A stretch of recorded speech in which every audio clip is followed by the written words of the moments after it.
અમેરિકાથી ડિપોર્ટ કરાયેલા ગુજરાતીઓની ઘર વાપસી બુધવારે બપોરે અમેરિકન એરફોર્સના વિમાનમાં 104 ભારતીયો અમૃતસર એરપોર્ટ પર પહોંચ્યા અને જ્યાંથી તેમને આજે સવારે હવાઈ માર્ગે અમદાવાદ એરપોર્ટ લાવવામાં આવ્યા। ડિપોર્ટ કરાયેલા 33 ગુજરાતીઓમાંથી 28 લોકો ગુજરાતના છે, એક દક્ષિણ ગુજરાત અને અન્ય 4 લોકો મધ્ય ગુજરાતના। આજે વહેલી સવારે અમદાવાદ એરપોર્ટ પર આગમન થયા બાદ તમામને વતન સુધી પહોંચાડવા માટે વ્યવસ્થા કરવામાં આવી, એટલે કે પોલીસના ચુસ્ત બંદોબસ્ત સાથે તમામ વતનમાં રવાના કરવામાં આવ્યા।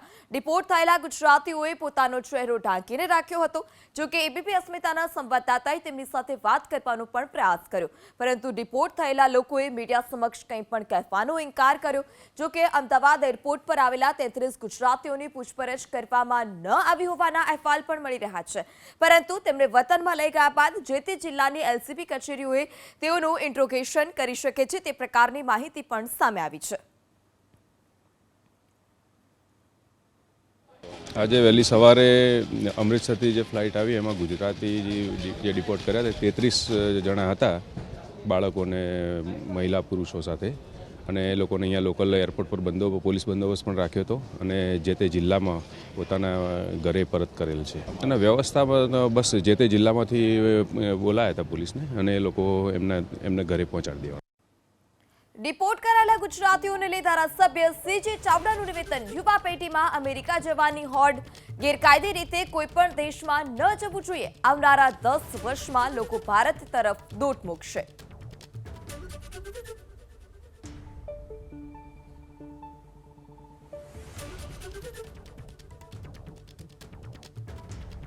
हो रहा है और हर रोज हो रहा है वो अच्छा तो नहीं है। कायदे की भाषा में जिसको जाना है वो स्टूडेंट वीज़ा पे जाए, जिसको जाना है वो लीगली वीज़ा पासपोर्ट लेके जाए, जिसको जाना है वहाँ कैसे सेटल हो सकते हैं, वहाँ कैसे व्यापार रोजगार कर सकते हैं। अपने अपने देश का एक रूल होता है, वो रूल के मुताबिक वो भी वहाँ जाके व्यापार रोजगार कर सकते हैं।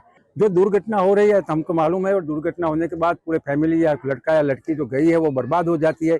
कई बार मौत भी हो जाता है बहुत बड़ी ठंड में या जंगलों में भटकते हुए।